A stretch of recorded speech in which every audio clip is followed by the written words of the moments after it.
যে কোনো বিপদ আপদ পড়লে 3টি আমল করতে ভুলবেন না। 1.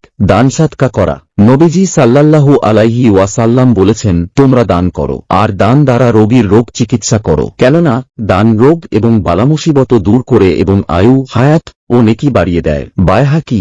2. ইস্তেগফার করা। কোরআন সুন্নাহ মোতাবেক আল্লাহর কাছে নিজের গুনাহ থেকে ক্ষমা প্রার্থনা করা। বেশি বেশি রাব্বিগফিরলি, আস্তাগফিরুল্লাহ ওয়া আতুবু ইলাইহি পড়া। রাসূলুল্লাহ সাল্লাল্লাহু আলাইহি ওয়াসাল্লাম বলেছেন, যে ব্যক্তি সবসময় ইস্তেগফার করতে থাকে আল্লাহ তাআলা তাকে সংকট বিপদাপদ থেকে মুক্তির পথ বের করে দেন, যাবতীয় দুশ্চিন্তা থেকে মুক্তি ও প্রশান্তি দান করেন আর তাকে তার ধারণাতীত জায়গা থেকে রিজিকের ব্যবস্থা করেন। আবু দাউদ। 3.